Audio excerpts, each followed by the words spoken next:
గత 3 రోజులుగా బంగాళాఖాతంలో ఏర్పడినటువంటి అల్పపీడన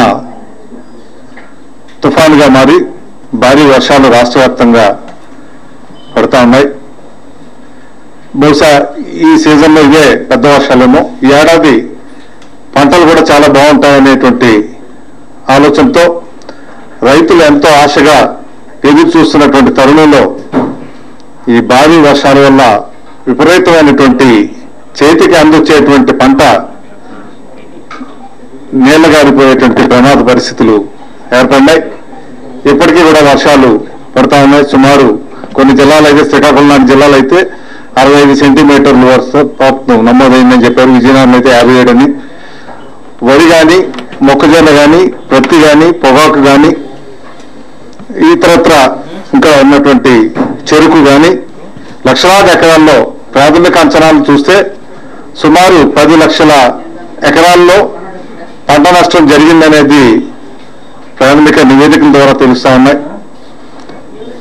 ఇంచుమించుగా మీకు కోస్తాంధ్ర జిల్లాలు, అదేవిధంగా మహబూబ్ నగర్ కానీ, వరంగల్ కానీ, కరీంనగర్ కానీ, ఇటువంటి జిల్లాలు కూడా పంట నష్టాలు వర్ష తీవ్రత వల్ల ఇబ్బంది పడేటువంటి పరిస్థితులు ఏర్పడినాయి.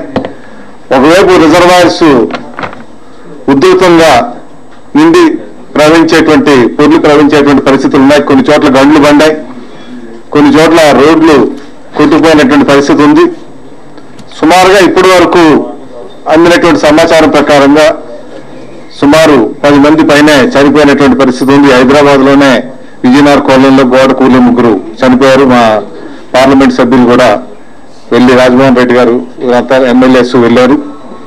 అదేవిధంగా వివిధ జిల్లాల్లో ఉన్నటువంటి పరిస్థితి మా పార్టీ అధ్యక్షులు జగన్మోహన్ రెడ్డి గారు అన్ని జిల్లా కన్వీనర్లతో మాట్లాడి తగు సహాయక చర్యలు చేపట్టాల్సిందిగా కోరడమే కాకుండా అధికారులు అప్రమత్తం చేసుకొని, అధికారుల సహాయ సహకారాలు తీసుకొని సహాయక చర్యల్లో పాల్గొనాల్సిందిగా, పునరావాస కేంద్రాలకి లోతట్టు ప్రాంతాల వాళ్ళని తీసుకువెళ్లే కార్యక్రమాల్లో చేదోడు వాదోడుగా ఉండాల్సిందిగా వారు పిలిపివ్వడం కూడా జరిగింది. అదేవిధంగా మనకి అటు శ్రీకాకుళంలో మొదలు పెడితే వంశధార కానీ, గొట్ట బ్యారేజ్ కానీ, కావలి, విశాఖపట్నంలో శారదా నది పొందేటువంటి పరిస్థితులు ఉన్నాయి. అదేవిధంగా తాండవ కానీ, ఈ రకంగా కృష్ణా, గోదావరి, ఇవన్నీ కూడా అటువైపు నెల్లూరులో సోమశీల, ఇవన్నీ కూడా ఉధృతంగా ఉన్నాయి. ఏ నిమిషంలో అయినా సరే వరదలు వచ్చేటువంటి పరిస్థితులు కనిపిస్తా ఉన్నాయి. వాతావరణ శాఖ హెచ్చరికలు చూస్తే ఇంకొక 24 గంటలు విస్తృతంగా వర్షాలు పడేటువంటి అవకాశం ఉందనేసి వారు తెలియపరుస్తా ఉన్నారు. వీటికి ప్రభుత్వం తక్షణ సహాయ చర్యలు తీసుకోవాల్సిందిగా ప్రభుత్వాన్ని కోరుతూ వెంటనే అధికారులు కానీ, ఇటు మంత్రివర్గ సభ్యులు కానీ వెళ్ళి సహాయక కార్యక్రమాలు చేపట్టాల్సినటువంటి అవసరం ఎంత ఉంది. అంటే గతంలోనే నీలం తుఫాన్ సమయంలో నష్టపోయినటువంటి వాటికే ఇప్పటికీ నష్టపరిహారం లేనటువంటి పరిస్థితులు ఏర్పడినాయి.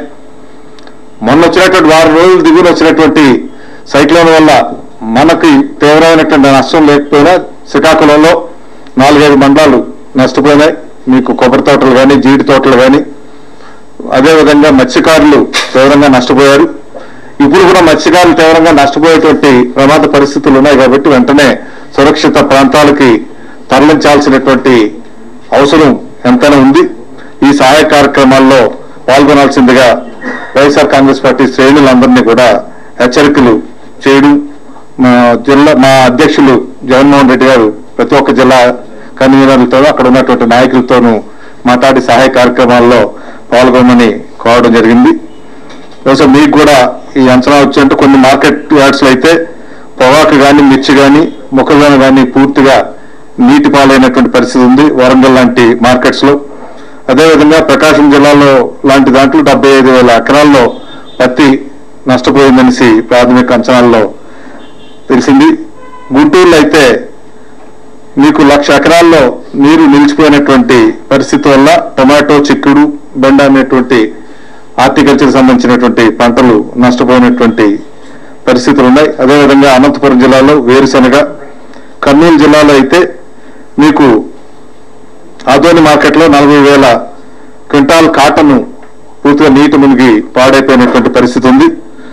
వైఎస్ఆర్ జిల్లాలో సుమారు 6 కోట్ల రూపాయలు వేరుశెనగ పంట నష్టమైనటువంటి పరిస్థితులు ప్రాథమిక అంచనాలు వేసి, అదేవిధంగా కరీంనగర్లో, ఖమ్మంలో, నిజామాబాద్లో అక్కడ వ్యవసాయ మార్కెట్లో ఉన్నటువంటి ఉత్పత్తులు వర్షాల వల్ల దెబ్బతిన్నటువంటి పరిస్థితులు ఉన్నాయి. వీటిని తక్షణమే ప్రభుత్వం అప్రమత్తమై ముఖ్యంగా రిజర్వాయర్స్ దగ్గర గట్లు తెగిపోయిన ప్రాంతాల్లో రిజర్వాయర్స్ నుంచి నీరు విడుదల చేసేటువంటి ప్రక్రియలో చాలా గ్రామాల ముప్పుకు గురయ్యేటువంటి ప్రమాదం ఉంటుంది కాబట్టి తక్షణమే వాటి మీద దృష్టి కేంద్రీకరించాల్సినటువంటి అవసరం ఎంత ఉందనేసి వైఎస్ఆర్ కాంగ్రెస్ పార్టీ తెలియపరుస్తా ఉంది.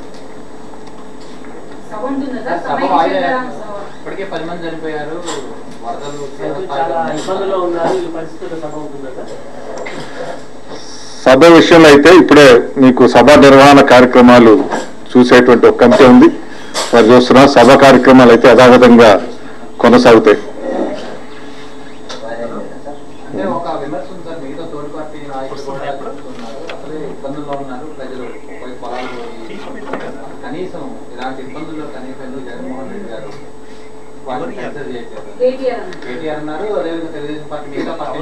కన్సిడర్ చేయకపోవడం కాదు, నివేదికలు ఎన్ని చెప్పినా ప్రతి జిల్లా అధ్యక్షులతో మాట్లాడుతున్నారు జగన్మోహన్ రెడ్డి గారు. ఈ రోజు ఇప్పుడున్న మాకైతే సూచనలు అయితే ఈ రోజు వర్షాలు ఆగిపోతాయనేటువంటి సూచనలు ఉన్నాయి. అందువల్ల వర్షాలు ఆగిపోయే పరిస్థితులు అయితే వాయిదా వేయాల్సినటువంటి అవసరం ఉండదని అయితే అనుకున్నాం. ఏమైనా ఉంటే సమీక్షిస్తాం. ప్రస్తుతానికి అయితే సభ ఉంది మాట్లాడుతున్నారు. ప్రతి గంట రివ్యూ చేస్తున్నారు, ప్రతి జిల్లాల నుంచి తెప్పించుకుంటున్నారు రిపోర్ట్స్.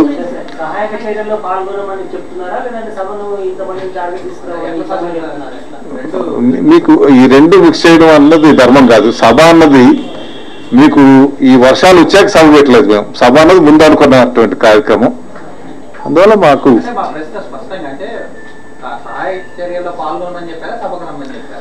సభకి రెండు ఒకసారి జరుగుతాయి.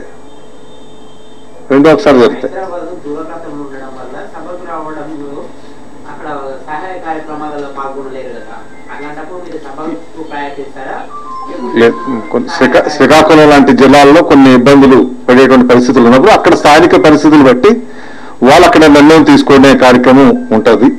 సభ అయితే ప్రస్తుతానికి యథావిధంగా ఉంది. ఇది ప్రతి గంట సమీక్షిస్తున్నారు. ఈ ప్రస్తుతానికి అయితే సమావేశం ఉంటుంది 26వ తారీఖున. ఏమైనా ఉంటే మీకు డెఫినెట్ గా తెలియపరుస్తాం.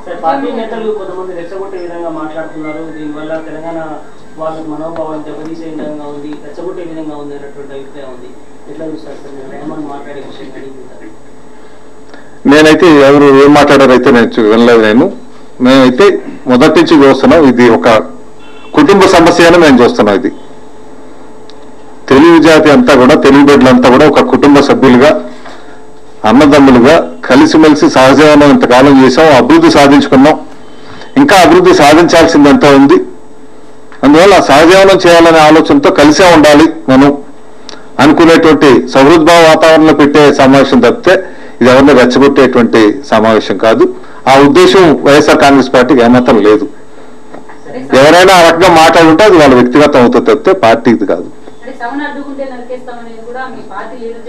నాకు తెలియదు అట్లాగా ఎవరైనా అన్నారేమో. అట్లాగా అంటే మరి అది వాళ్ళ వ్యక్తిగతం తప్పితే మా పార్టీకి సంబంధం వచ్చింది కాదు.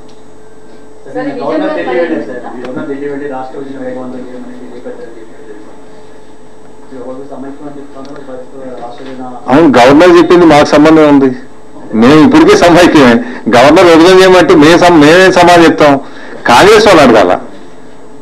ఎందుకంటే గవర్నరు మరి కాపాడాల్సినటువంటి బాధ్యత ఆ గవర్నర్ సీట్లో కూర్చున్నటువంటి వ్యక్తుల మీద ఆధారపడి ఉంటుంది. ఆ రకంగానే ఆయన వ్యవహరిస్తారని అనుకుంటాం. దాని విరుద్ధంగా అనుకుంటే అది గవర్నరు పదవికి అవమానపరిచేట్టు అవుద్ది, ఆయన వ్యక్తిగతంగా అవమానపడినట్టు అవుద్ది. అంతే. ఆయన ఒక కాంగ్రెస్ నాయకుడిలాగా కార్యకర్తలాగా వ్యవహరిస్తారని అయితే నేను అనుకోవట్లేదు. చూసా, ఆయన కూడా పేపర్లో చాలా చెప్పారు, ఎవరో కాంగ్రెస్ నాయకుల దగ్గర కూడా వెళ్ళారని. ఆ రకంగా గవర్నర్ ప్రోటోకాల్ ప్రకారం అట్లా వెళ్ళటం అన్నది పద్ధతి కాదు. వ్యక్తిగత రీజన్స్ వేరే వెళ్తే వేరే, కానీ ఒక అధికారికంగా గవర్నర్ గా వెళ్ళటం అన్నది అది. సోనియా గాంధీ యూపీఏ చైర్మన్, దిగ్విజయ్ సింగ్ గారిని కలవడం అభ్యంతరకరం అయ్యి ఉండొచ్చు, కానీ సోనియా గాంధీ యూపీఏ చైర్మన్ కాబట్టి ప్రభుత్వం ఇప్పుడు యూపీఏ నడుపుతోంది కాబట్టి అది వేరే. ఇది ముఖ్యమైన విషయం నేను చెప్పాల్సింది ఏంటంటే రేపు 27, 28వ తారీఖుల్లో మా వైఎస్ఆర్ కాంగ్రెస్ పార్టీ అధ్యక్షులు జగన్మోహన్ రెడ్డి గారు పర్యటించాలనేటువంటి ఆలోచనతో ఉన్నారు. ఆ పర్యటన కార్యక్రమంకి 25వ తారీఖున గతంలో కోర్టు పర్మిషన్ కూడా అడిగారు రాష్ట్రంలో పర్యటించడానికి. 25వ తారీఖున కోర్టు హీరింగ్ ఉంది, వాయిదా ఉంది. తప్పనిసరిగా కోర్టు అనుమతి ఇస్తుందని అనుకుంటున్నా. కోర్టు అనుమతి ఇస్తే మటుకు తప్పనిసరిగా 27, 28వ తారీఖున వెళ్లాలనేటువంటి ఆలోచనతో వాస్తవానికి ఈరోజు పెట్టిన ప్రెస్ మీట్ కూడా అది అనౌన్స్ చేయడానికి 27, 28 జగన్మోహన్ రెడ్డి గారి పర్యటన కార్యక్రమాలు ఉంటాయి వరద ప్రాంతాల్లో అనే కార్యక్రమంతో. ముఖ్యంగా ఈ 2 రోజుల పర్యటన కార్యక్రమం వరదలో దెబ్బతిన్నటువంటి ప్రాంతాలన్నీ కూడా ఆయన వ్యక్తిగతంగా చూడాలనేటువంటి ఆలోచనతోనే రూపొందించబడ్డది. కోర్టు అనుమతిస్తే తప్పనిసరిగా వెళ్తుంది. మాకు అనుమతి వస్తుందనేసే పూర్తి విశ్వాసం ఉంది. అనుమతి విషయంలో ఏదైనా కోర్టు అనుమతి ఇవ్వని పక్షంలో మా గౌరవ అధ్యక్షులు విజయమ్మ గారు 27, 28వ తారీఖు పర్యటన కార్యక్రమాలు ఉంటాయి. సభకి లక్షలాది మంది వస్తారు.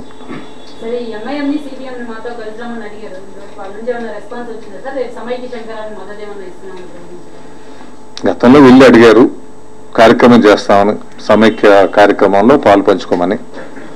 మేము అడగటం అయితే అడిగాం.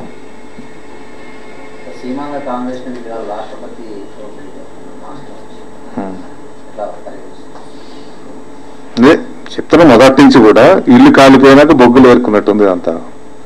ఈ కార్యక్రమాలను ఇప్పుడే చేయాలి. వీళ్ళ చేతిలో ఉన్న కార్యక్రమం వదిలిపెట్టుకొని ఆ రోజు 30వ తారీఖున CWC నిర్ణయం రాష్ట్ర విభజన మీద తీసుకున్నప్పుడు తక్షణమే పార్టీలకు అతీతంగా ప్రతి ఒక్కరూ రాజీనామా చేసి ఉండాల్సింది.